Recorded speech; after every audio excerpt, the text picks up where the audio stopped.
भारतीय कंपनी सचिव संस्थान के नेशनल अवार्ड और excellency in corporate governance 2023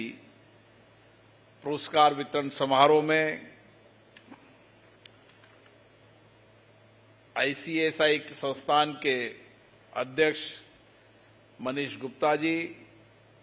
vice president B Narasimhan जी, सचिव आशीष मोहन जी, काउंसिल सदस्य धनंजय शुक्ला जी और भारतीय कंपनी सचिव संस्थान में सभी कॉर्पोरेट जगत के सभी साथीगण,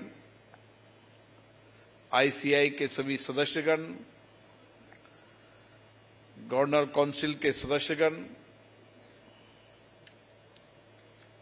मैं आप सबको नववर्ष की बहुत बहुत शुभकामनाएं देता हूं, बधाई देता हूं। नववर्ष आपके प्रयासों से, आपके सहयोग से, आपके मार्गदर्शन से हम विकसित भारत के लक्ष्यों को प्राप्त करने में आगे बढ़ें और हमारा आर्थिक तंत्र मजबूत हो, पारदर्शितापूर्ण हो, जवाबदेही हो और जो आपकी महत्वपूर्ण जिम्मेदारी है कॉर्पोरेट गवर्नेंस की, उस जिम्मेदारी को आप ठीक से निभा पाएं। महानुभावों, कॉर्पोरेट गवर्नेंस की उत्कृष्टता में आपका बहुत बड़ा योगदान है और आपने अपने कार्यों से, अपनी पारदर्शी तरीका से, आर्थिक शुचिता से, उच्च मापदंडों से भारत की कंपनियों के अंदर पारदर्शिता है ताकि देश के आम उपभोक्ता, शेयर होल्डर, हितधारक सभी लोगों को इस पारदर्शिता का लाभ मिले। निश्चित रूप से आईसीआईसीआई के इस राष्ट्रीय पुरस्कार में जिन कॉर्पोरेट जगत में पारदर्शिता लाने के लिए, नैतिक आचरण के मापदंड सुनिश्चित करने के लिए आपने जो महत्वपूर्ण कार्य किया है, उसके लिए मैं पुरस्कार प्राप्त करने वाले सभी पदाधिकारियों को, संस्थान के सभी सदस्यों को बधाई देता हूं, शुभकामनाएं देता हूं। आईसीएस परिवार बहुत बड़ा परिवार है जिसमें 70,000 से ज्यादा इसमें प्रैक्टिस करने वाले संस्थान के सदस्य हैं, 2.5 लाख से ज्यादा विद्यार्थी हैं और विशेष रूप से भारत के कंपनी संस्थान में काम करने वाले लोग दुनिया के अंदर भी, अलग अलग देशों के अंदर कॉर्पोरेट जगत में पारदर्शिता आए, जवाबदेह आए,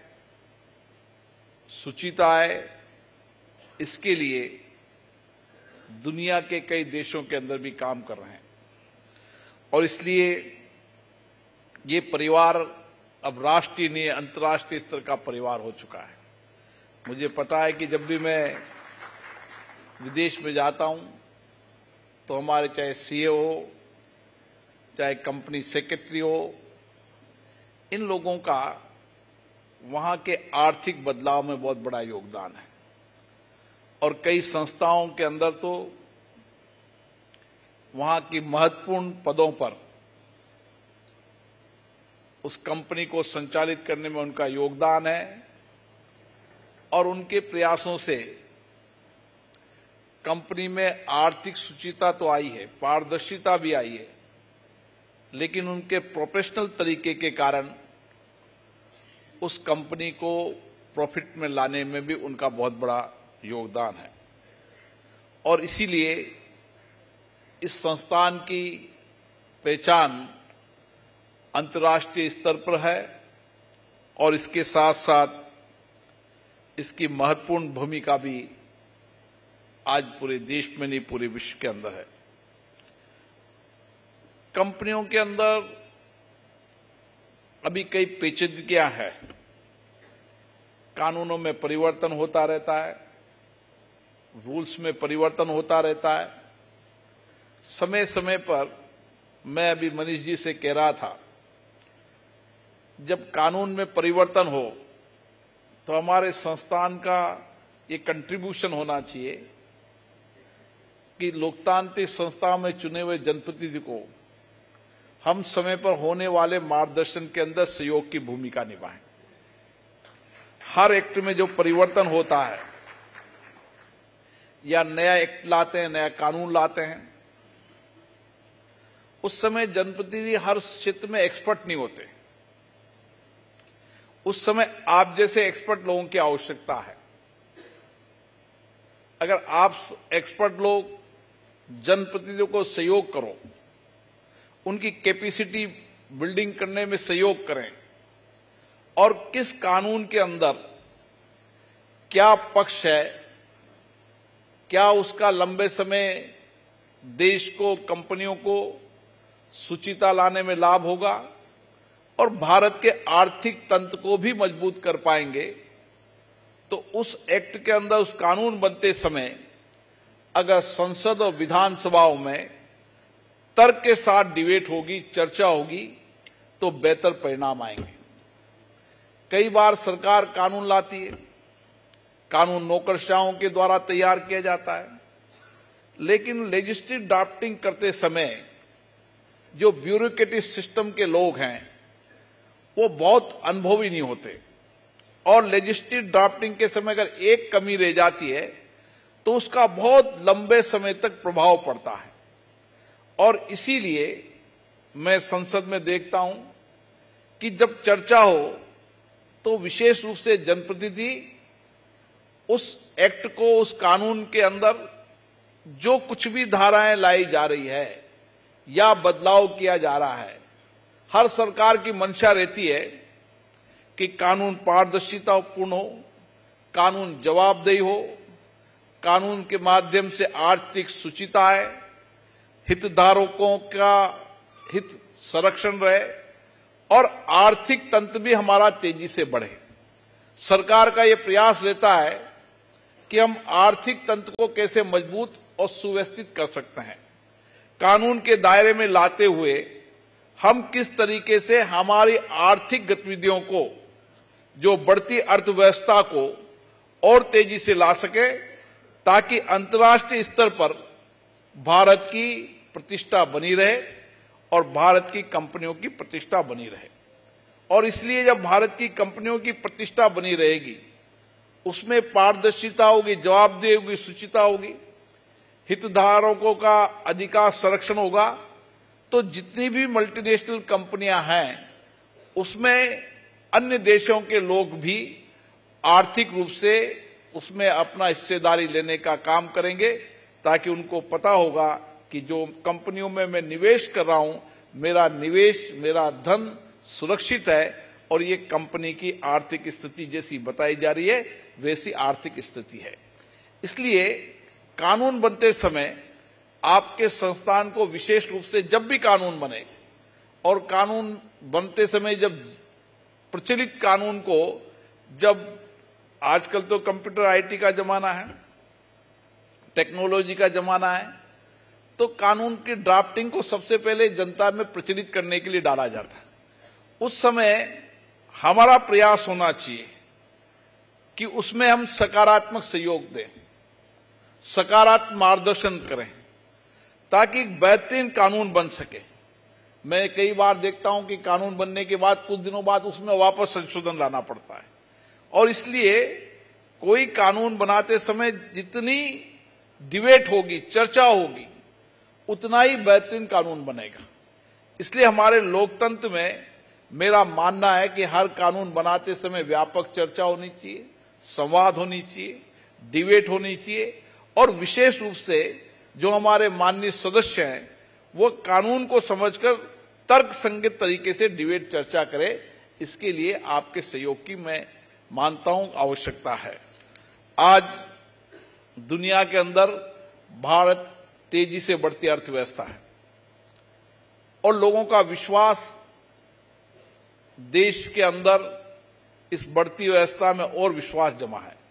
दुनिया की बड़ी बड़ी कंपनियां भारत में निवेश करना चाहती हैं और उस समय आपकी बहुत बड़ी जिम्मेदारी बन जाती है कि हम कंपनी सेक्रेटरी के नाते उसको सही कानूनी सलाह दें, उचित मार्गदर्शन करें और कंपनी के अंदर पारदर्शिता लाने में हमारे प्रयास विशेष रूप से होते हैं। और इसीलिए टैक्सेशन प्रोसेस से लेकर तमाम चीजों के अंदर जो कुछ भी परिवर्तन हो रहा है उस परिवर्तन में आपके सहयोग की विशेष रूप से मैं आवश्यकता मानता हूं। और इसीलिए आज के इस बदलते परिप्रेक्ष्य के अंदर मैं देख रहा हूं कि इंफॉर्मेशन टेक्नोलॉजी का बहुत उपयोग हो रहा है। इसके दोनों तर्क होते हैं कि चाहे प्रौद्योगिकी का उपयोग हो, आर्टिफिशियल इंटेलिजेंस का उपयोग हो, लेकिन उसमें उपयोग करते समय मानव संसाधन का कम उपयोग तो हो, लेकिन पारदर्शिता लाने के लिए आपके महत्वपूर्ण सहयोग की आवश्यकता पड़ती है। और इसीलिए हमारी कोशिश होनी चाहिए कि उस पारदर्शिता लाने में हम किस तरीके से बेहतरीन कानूनी सलाह दे सकते हैं। और मुझे याद है कि आज भारतीय कंपनियों की प्रतिष्ठा विश्व में बढ़ रही है और इसके कारण अन्य देशों से निवेश भी आ रहा है। आने वाले समय के अंदर जब बदलती परिस्थिति में भारत आर्थिक अर्थव्यवस्था में तेजी से बढ़ रहा है, दुनिया की बड़ी कंपनियां भारत में निवेश करना चाहती है, उस समय आपकी बहुत बड़ी जिम्मेदारी है। जितनी पारदर्शिता होगी उतना ही विदेशी निवेश आएगा, जितनी पारदर्शिता होगी उतने ही हितधारक अपने हिस्सेदारी उसके अंदर शेयर होल्डर के रूप में रखेंगे। और इसीलिए कंपनी सेक्रेटरी के नाते इस आर्थिक अर्थव्यवस्था के अंदर आपकी महत्वपूर्ण जिम्मेदारी है और इस आर्थिक अर्थव्यवस्था के अंदर शुचिता है, पारदर्शिता है, जवाबदेही है, हमारी कंपनियां बेहतरीन तरीके से काम कर सके। मुझे आशा है आप सभी संस्थान के लोग देश हित में, राष्ट्र हित में इस काम के लिए सहयोग करेंगे और भारत में और निवेश आए, भारत का आर्थिक तंत्र और मजबूत हो, उसमें भी आपका विशेष रूप से सहयोग रहेगा। आप सभी को बहुत बहुत धन्यवाद। जिनको पुरस्कार मिला उनको बहुत बहुत शुभकामनाएं, बहुत बहुत बधाई। बहुत बहुत धन्यवाद श्री ओम बिरला जी, आपका संदेश